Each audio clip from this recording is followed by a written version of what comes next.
Welcome to Vermont Artists and Authors, where we interview great storytellers and artists from the amazing Green Mountain State. This is episode 5. I'm your host, Barney Smith of StoryComic.com, and we're excited to have with us the talented and internationally acclaimed cartoonist, graphic designer, and educator, Teppi Zuppo. And it's great to have you here. I know that I've been following your stuff. I got one of your books right here behind me. Yes. Belchville, Vermont, Volume 1, and rumor has it that there's a Volume 2 coming out soon as well. There's been a Volume 2 coming out for the past 5 years, but I swear this summer I'm actually going to do it. I'll hand the mic over to you for you to discuss and kind of give people the background and how you got into cartooning. Okay, cool. I'm going to start with how I got into cartooning, and then I'll just go from there, because I'm trying to figure out how do I explain everything that I do, because there's far too many things. So I got into cartooning when I was super young. Basically, I grew up in Philadelphia, and we had a newspaper called The Inquirer. It's a really thick newspaper. It came out every Sunday or something. So the Inquirer had a completely separate section, and it was a good I would say 16 pages sometimes of comics every single Sunday, and it was just tons and tons of them.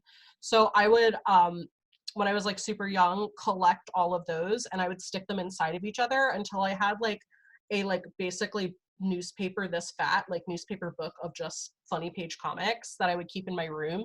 And I'm sure it's still there somewhere, but I would have to actually go to my parents' house in Philly and look around. But that's kind of how I got started. I was what I would do every single Sunday. I would get so excited to go outside and grab the newspaper and take the funny pages up to my room, read it all, and then collect it. And then me and my dad would do a lot of yard sales and thrift shops and stuff, and I would always get the Archies. So I have all the Archie digests. They're really great. So that's kind of how I got started. And how I started making my own comics is when I went to this gigantic Catholic school, this Catholic high school in Philadelphia called Cardinal O'Hara High School. And what I used to do is we would have many different periods of lunch because the school was so large, they couldn't fit everyone into the cafeteria. So I was third period lunch, and I think it went to third to fifth or sixth period were the lunches. So I had third period lunch for 2 or 3 years, and what I would do is make comics called Third Period Lunch of my friends at our regular lunch table, and I would put them on the internet. Don't look it up, they're horrible, they're really bad. I made them when I was 15 or something, but the comic was called Third Period Lunch. So I did that for 2 years while I was in high school, and all of that led to me wanting to go to art school. I couldn't find any comic programs at the time. I don't think there were many of them. I learned later on that I lived very close to the Kubert School, which is in New Jersey, and I didn't even consider that was a thing I could have done at the time. So I went to school for illustration, and while I was there, it was a lot of fine art, which I loved, and then it was a lot of painting book covers, which I hated, or illustrating magic card art, fantasy art, and I hated all of it. And all I wanted to do was drop out and go to comic school, which I almost did, but then they were no, it's more important to get your bachelor's in something than to drop out and get a 2-year certificate at a comic school. So I waited. So all of that led into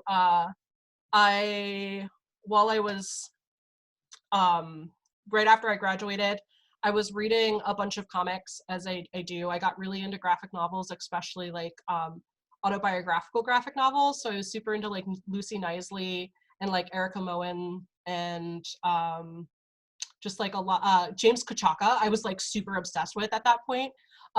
It was just all autobiographical stuff I was digging into. So I was reading one of Lucy Knisley's books, and in the back it said that she was the graduate of the Center for Cartoon Studies up here in Vermont. So I'm not even kidding. This is the year after I graduated. I'm working at a It was a like contracting graphic design company in Philadelphia, like in Old City, Philadelphia. I was making bank, basically making like training apps for pharmaceutical companies. It was like really boring, but really interesting at the same time, which leads into me like, I'll tell you all that later. I'm a big medical nerd now. But that's what I was doing at the time. And I had to make this decision. I was like, there's a comic school in Vermont that I think I want to go to because one of my favorite cartoonists like went there. So I like Googled it, and there was portfolio reviews happening like the next week. And they have like a pretty big application thing, including that you have to like make a custom comic that includes like all these like characters and like specific things that you have to write into it. So I was like, well, I'm doing great right now, but I really want to go to comic school. So I'm just going to do it spur of the moment and just see what happens, like completely spur of the moment. So I like made my application comic in like a day. It was 2 pages long, and I don't think it's on my website anymore, but it was like 2 pages long. I called up my friend who was going to Rensselaer Polytechnical Institute in like upstate New York. And I was like, well, do you want to go to Vermont? And she was like, yeah. And then we like drove up to Vermont together. And then I went to CCS and was just like, this is my dream school. I've never wanted to be anywhere more in my entire life. I had a great portfolio review, and I got in with a scholarship. And prior to getting that scholarship, I was like, there's no way I'm going to go to this comic school. There's no way. I have a great job. Everyone's going to be like, why are you ditching your great job for comics? But I got the scholarship, and I was like, all right. And I did it anyway. So all that to say, I ended up going to comic school to get my master's in comics up here in Vermont. And then I liked Vermont so much that after I was finished, I just stuck around. I moved to Burlington, like the Burlington area. So White River Junction, where the comic school is the middle of nowhere for anyone who doesn't know. Like there's a lot of nothing, or at least when I was there was a lot of nothing. Now it's getting kind of like cool. But definitely made people go a little nuts. I definitely needed people because I'm from like a bigger city. So moving to Burlington was like the nice like middle ground of like kind of a city, but not really, but also like very Vermonty. So I was just kind of like, all right, I'm gonna move to Burlington because I want to stay here in Vermont. And when I got here, it was like, there's kind of a comics community, and there kind of isn't a comics community. And that led me into doing a lot. What did you find the difference between the work you did with your BFA and the work that you did with your MFA? Yeah. So my BFA, I wanted to do comics, but they were doing this thing where in the illustration program there were they didn't have like a comic specific or a sequential art specific class. They did this like elective that rotated between storyboarding and comics every year, and my year was storyboarding. So I never got to touch comics at all while I was there. I kept trying to figure out how to push them into my like coursework, and it didn't really work. It was very strictly illustration. It was like a lot of like oil painting. It was a lot of like I got really into acrylic painting. The subject matter was entirely around like either creating license work, so like illustrations that you can sell to be turned into fabric, or like sell to be put on a card, like a greeting card, or like illustration work where you're like commissioned to do like a book cover or like a magic card or something, concept art, whatever. There was nothing sequential about any of it, and it left me like definitely wanting more. My senior year, actually, while I was there, the summer reading book for the Library of Philadelphia was Persepolis, and they ran a comic contest based around it, and it was just kind of like anyone who wanted to do like an autobiographical comic, which is like, you know, my thing. That was like my favorite thing to do. So I submitted to it and ended up winning, which was crazy. Having done like nothing besides my high school comics, and not doing that much in college, and the entire like when I finally like got to kind of like flex those skills and then was like appreciated for it. I was like, oh, this is all I want to do. Which just kind of made me hate the school even more. So the difference between like that undergrad, it was just so restrictively, like it gave me the skills to draw and to teach drawing, which came in handy now, like more now with what I do in like my professional life. But going to comic school was, if you've ever watched, like there's a documentary on the Center for Cartoon Studies, they literally call it Comics Boot Camp. It's like living, breathing, nonstop comics. Everything's relating to comics. Everything's about the business of comics.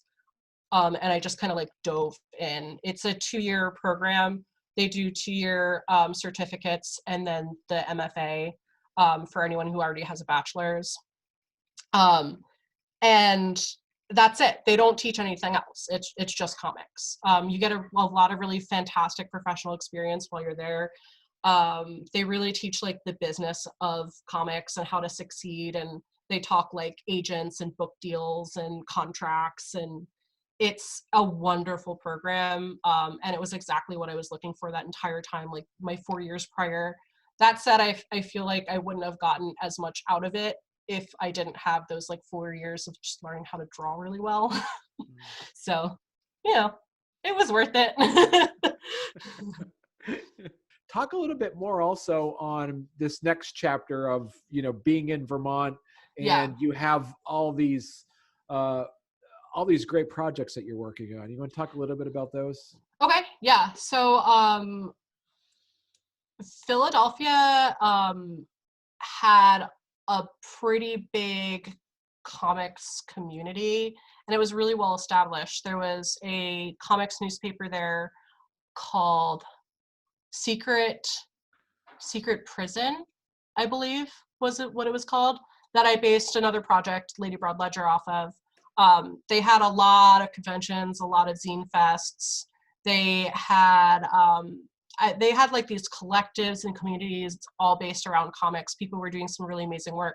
So it was a place where I felt like if I stayed, I wouldn't have had a chance to do to build something. I would have just been like another small fry in like this really large pool of cartoonists that were doing already cool things. So when I came to Vermont and I realized, oh, there's not a ton here. There's a lot of cartoonists, but there's not like a ton being organized. That's when I kind of like kicked into high gear, and I thought of all the things that were happening elsewhere, and then like all the things I wanted to do in comic school that I was given ideas about doing, and I just like ran with it. Totally overwhelmed me. But at the same time, I think the things that I did, whether they were successful or not, did connect a lot of people who needed to be connected. So that makes me really happy. So one of the projects that I first started on while I was here, this is actually something that I wanted to work on, or I think I started working on while I was in comic school, is Connoissaurus. So Connoissaurus is currently taking a little bit of hiatus, but it was, when I was in comic school, conventions are such a big thing for cartoonists. It's how a lot of them make money, sure, but like for the most part, it's like the major way that we network. And there was no one place to find out information on comic shows that were like in your area, or like when convention deadlines were happening, or kind of like what if there were requirements for getting into the show, or if the show was accessible, things like that. So we created, me and my partner created a website that was basically taking information from all of these comic websites, or their Twitter accounts or whatever, compiling it all together, and just giving you just an overview on everything. It also sent out notifications when certain things happened that you subscribed to. So you got a notification when the exhibit applications were open, or if the new convention dates were announced. There's a whole bunch of others. The thing we were most popular for was our newsletter, though, which was a weekly newsletter that just listed pretty much every single convention that was either about to run or had open applications or had any kind of like special news. And people really loved it. We were doing really well. We ended up having to stop because it wasn't quite profitable, and not profitable, but like we couldn't even break even. It was a really expensive website to run, and then we had like too many crazy life things happen and we had to take a break. But that said, we've been working on rebooting it for a while now. We have a lot of options. It's just kind of like we spent a long time building like one thing, so now how do we like kind of shift it in other directions? Yeah, that was the first thing that we did while we were here. I also, as I became more and more familiar with like, or I guess I met more and more cartoonists in the community in Burlington, I would kind of like meet different crowds, meet different people who weren't quite connected.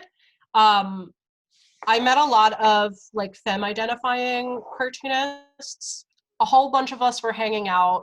There was an article that came out in 7 days about an artist collective in Burlington, not cartoonist related, but they basically were just like, oh, there are no like women making cool art in Burlington, so they're like, we haven't invited any women to our artist collective because they all suck, essentially. Like no one's hustling. They were, I think that was like the words that they used, like there's no women in Burlington who are artists and hustling or whatever. So we got really mad. And we all got together and I invited some people I knew, and then some of the other people invited people that they knew. And we created something called the Lady Broad Ledger, which is for female and non-binary cartoonists, I being a non-binary cartoonist, who like wanted to organize, but I also identify as femme, so I still kind of, you know, it counts. So generally, femme identifying creators, comic creators local to Vermont, anyone could submit, and we got a lot of first-time cartoonists. We got a lot of cartoonists that were just like hiding in the woods and didn't know anyone. We got cartoonists from White River Junction. We got cartoonists from Burlington. We got cartoonists from like all over the place. Middlebury College, which was surprising. We got a whole bunch of people from there at one point. People in Montpelier who like were going to art school there, or it was like a lot of people who had like always wanted to do comics but didn't. We had like a sign painter from Trader Joe's who like did the best comic work, and it was like the first time they've ever done it. People doing poetry comics. It was awesome. So we just wanted to kind of showcase all of like the femme talent in Burlington, or not Burlington, well, in Burlington and beyond Burlington, all of Vermont. And essentially it turned into like this free newspaper that we started off by running it twice a year. It ended up being a little bit more like once a year, and right now it's like it's not happening anymore. It's done. But at the time it was really cool. We distributed it all over the state. We raised money through GoFundMe to print the copies, and they're really cool. I loved that project.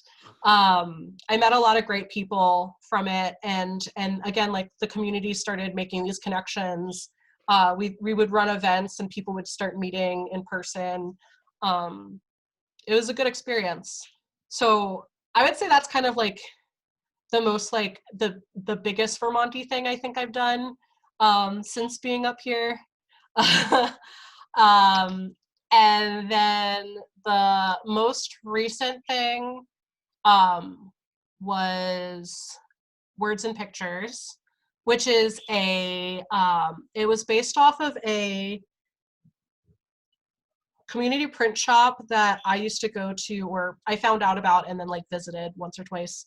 But I have friends that go to it regularly. It's a community print shop in Philadelphia called The Soapbox, which ran out of this woman's basement and was only open like once a month.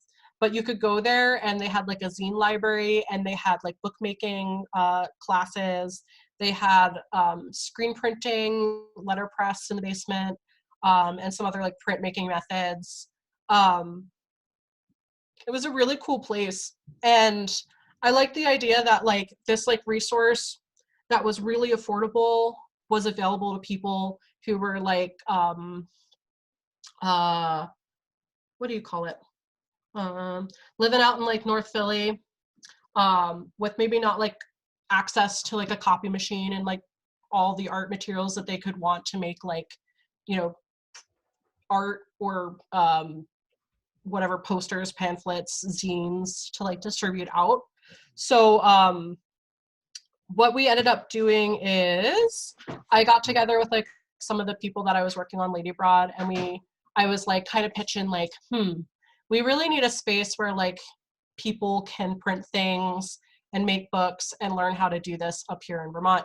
So a few of us from that like core Lady Broad group, and then also my friend Andy Kolovos, who's the best person, we started Words and Pictures Community Print Shop, which was in Essex Junction for the first 2 years that it existed.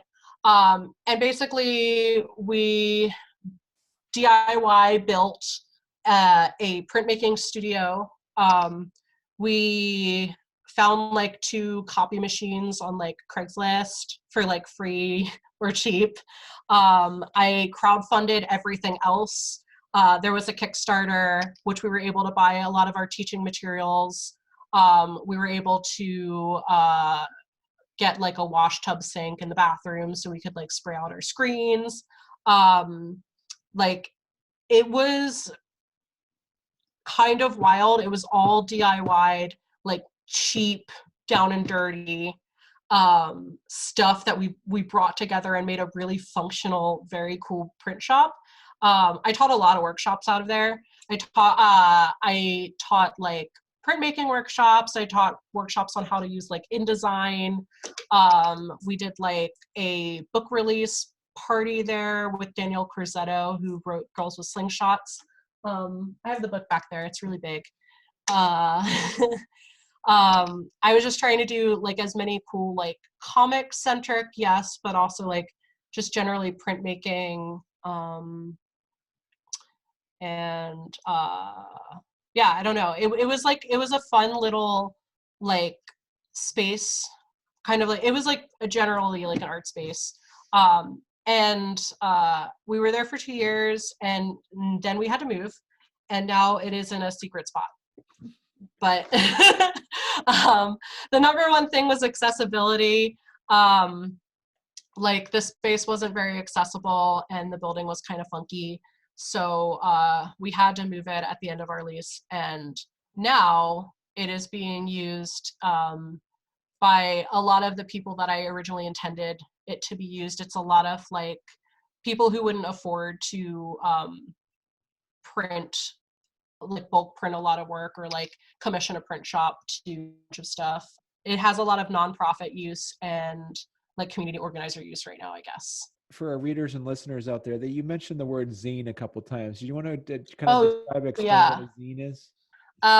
So a zine is essentially a like cheap, I wouldn't say always cheap, but like a cheap like handmade book. They come from like the word like magazine, but essentially the idea is that anyone can put one together. A lot of the times they're black and white copied. A lot of times zines aren't even comics, they're just like informational. They started off a lot of the times as fanzines. I think like the first fanzines started with like a Star Trek fanzine, I'm pretty sure, in like the 70s. And it was just kind of like images and like maybe like, what are they called, fan fiction, stuff like that. Little pieces of writing by fans photocopied and mailed out, and that's still essentially what these are.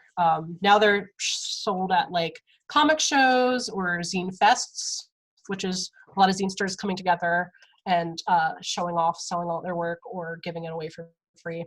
Talk to us a little bit about your style of art and how you create, for those that are trying to learn the new techniques. Talk to us a bit about what your technique is and how you put pen to paper or digitally or however you do it? I do a combination. Well, actually, I just got an iPad, so now I'm like 100% digital. But um, up until very recently, I did a combination of both like traditional and digital. So the style of comics that I'm really into, I would say, are like the indie or like underground scene. So not so much like superhero comics or like super mainstream stuff. It's a lot of people who are making their own work and putting it out in the world. Again, kind of the basis for like Words and Pictures, Lady Broad Ledger, all of that stuff. It's individuals who are, you know, making stuff for themselves and just like wanting to get it out. So a lot of that work is like, I mean, like, I don't know how to describe it. I don't want to say art schooly, but it's pretty art schooly stuff, if that's a good way to describe it. I would say that style of comics led to like graphic novels. So one of the first graphic novels, Mouse, was kind of from that underground indie scene. And then like more and more graphic novels were created afterwards. So anyway, that's kind of the style that I'm drawn to. I love autobiographical work. I also love this movement called graphic medicine, which is comics and medicine together, like comics being used as a way for patients to describe their like feeling, symptoms, whatever. Alternatively, also like medical providers using it as a way to like educate their patients. Super into graphic medicine. And I've done some fiction. All of that is to say, like, the way that I make my comics is very based around the style of like comics that I make. So what that'll usually start off with is just like a very quick idea that I write out. Sometimes I'll script it. So a comic script is pretty similar to a, say, like film script. Instead of scenes, you've got like panels or pages, but it still describes kind of like what people are saying, what they're doing, the visuals, setting the scene, all of that stuff. So for anything longer, I'll do a script. That'll be a lot of like my more like graphic medicine work that I do a lot of work for like nonprofits right now, or like for like Belchville, my longer graphic novel, anything that's a little bit like meatier. For like my autobio stuff, sometimes I'll just kind of type out what was said and then I'll just like jump in and come up with something. From that point on, I'll usually draw it out on paper. I use just like plain copy paper. A lot of people get really picky and they want to use like big, nice Bristol board at like a specific size and like they get all fancy with it. I don't, because otherwise I'd get nothing done. So I use just like what regular old copy paper that I'll draw on with like a regular pencil. Sometimes I won't even use blue pencil, which a lot of cartoonists will use. It's non-photo blue. And that allows you to ink over top of it and then scan it in and just get the black scan lines. It'll ignore the blue. But I just use regular old pencil, scan it in, bring it into Photoshop, and I will usually digitally ink. Sometimes I will traditionally ink.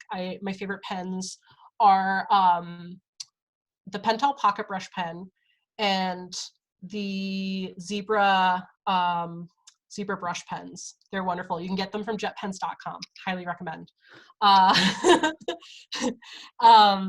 So I will usually ink either digitally or with those pens, and then I tend not to color because it's not my strong suit. So it's usually all black and white.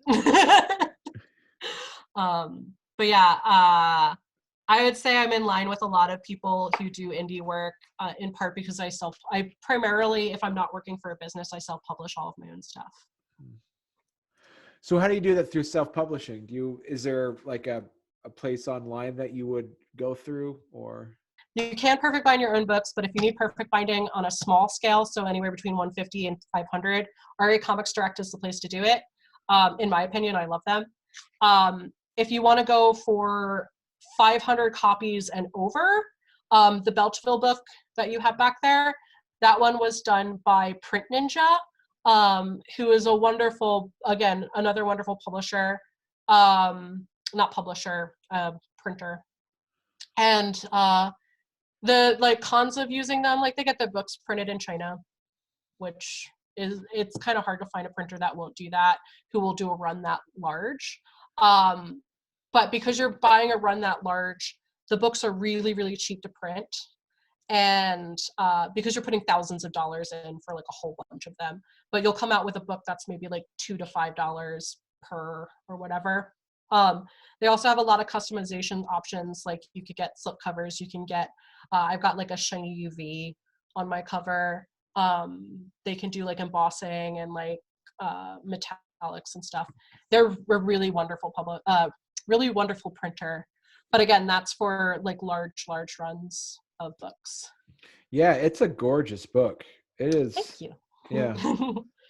Yeah, I was really pleased with how they printed everything. For my newspapers, I go through Stigler Printing. I believe they're in Oklahoma. Let me double check. But they do great like 11 by 17 like tabloid style newsprint papers. They're Oklahoma. I have like a personal connection with, like I like talk to them like directly, like on the phone or whatever, whenever I'm publishing anything newsprint style. And I've suggested a lot of people to them. They're really, really a good company, like one that I would highly recommend to anyone. And it's hard to get newspapers printed in a smaller run, but they'll do it. So explain to our audience a bit about the Kickstarter process. If someone really believed in their book and say, you know what, I really want to do this, how would you, 10 years ago, someone would, like you said, would go to like Print Ninja and then buy, make 500 copies. But then there's a lot of independent comic creators that have boxes of books. Yeah. Would you recommend them trying out a Kickstarter first? Yes. The way that I used it was almost like a pre-order system. And I think that's the most successful way to use a Kickstarter. So my book was ready to go. Like I wasn't spending, a lot of people will do Kickstarters where they'll just have a portion of the book done, or they'll just have a concept. My book was entirely finished and ready to send as soon as that Kickstarter ended. Basically, all I was doing was getting the confirmation that I had money to print the book, and a number of orders to print the book. So that's how I would suggest using it. And I think that's pretty common right now. You'll get a lot of people using them for anthologies where the art is pretty much done and they're just trying to pay their artists and like print and get things out there.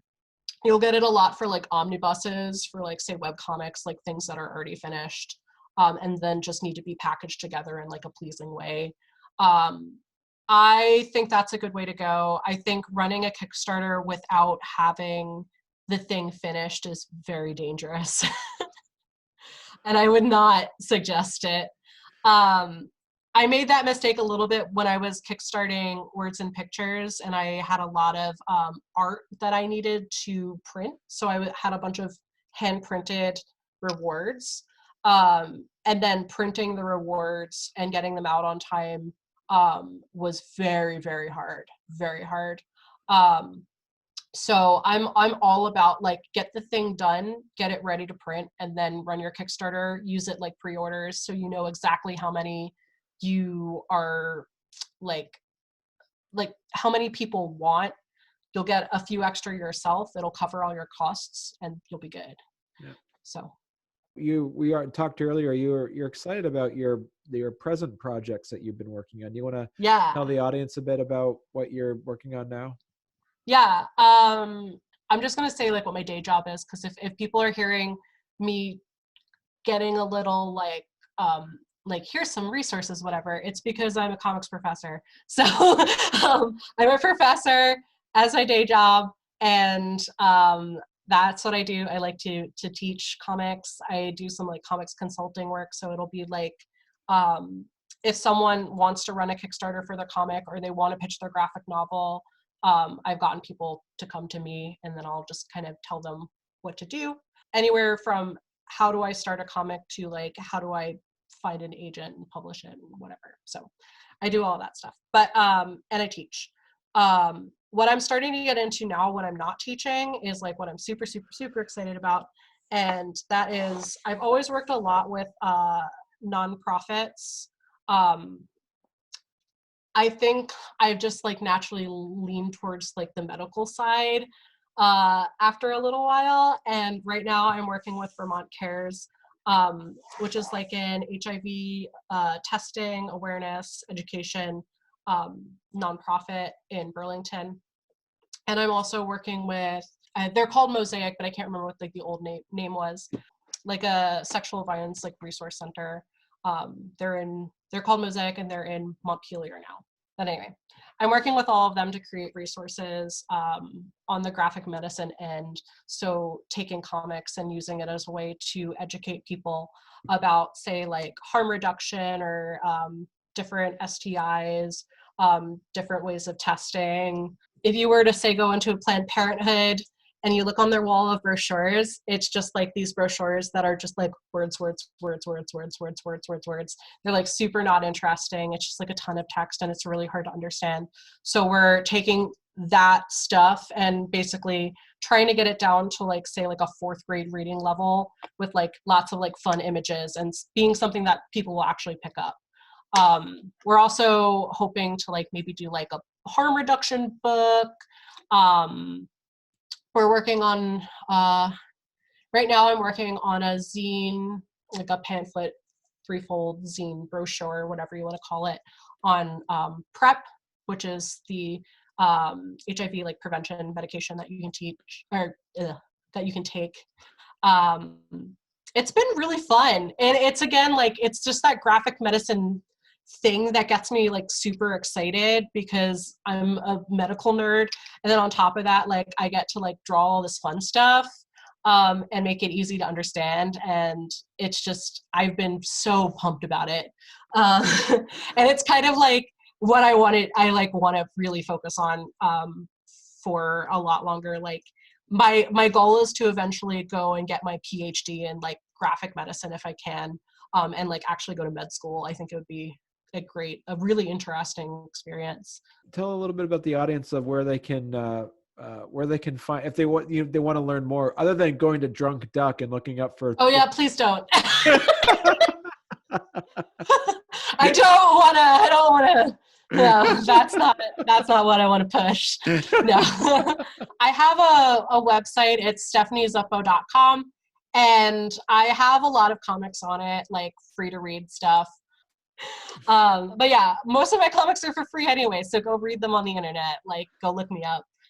Yeah, I think that's kind of it for now. I don't have a ton of like public ongoing projects right now. Stephanie-Zuppo.com. So you got to put in the dash. You don't have to, actually. I have both. Oh, do you? Yeah. Oh, wow. I had the dash first, and then I was able to I had the other one first, and then Squarespace did something weird, and I had to get the dash, but it's fine. They both redirect to the same place, so. Well, and I got to tell you too, is that I love your art style. It is. Thanks. It's welcoming, but there's still there's so much in it. There's so much style in it, and I know that, as you said, you don't do color, but some of them you do different colors, but it kind of insinuates a black and white to it. Yeah. And well, thank you very much, Stephanie. This has been entertaining. I'd love to have you come back on again, maybe near the end of the summer when we kind of push your Belchville Volume 2, right? Sure, I'm down. I can talk comics forever. Let me educate the masses. Yeah. Thank you for having me. You're welcome.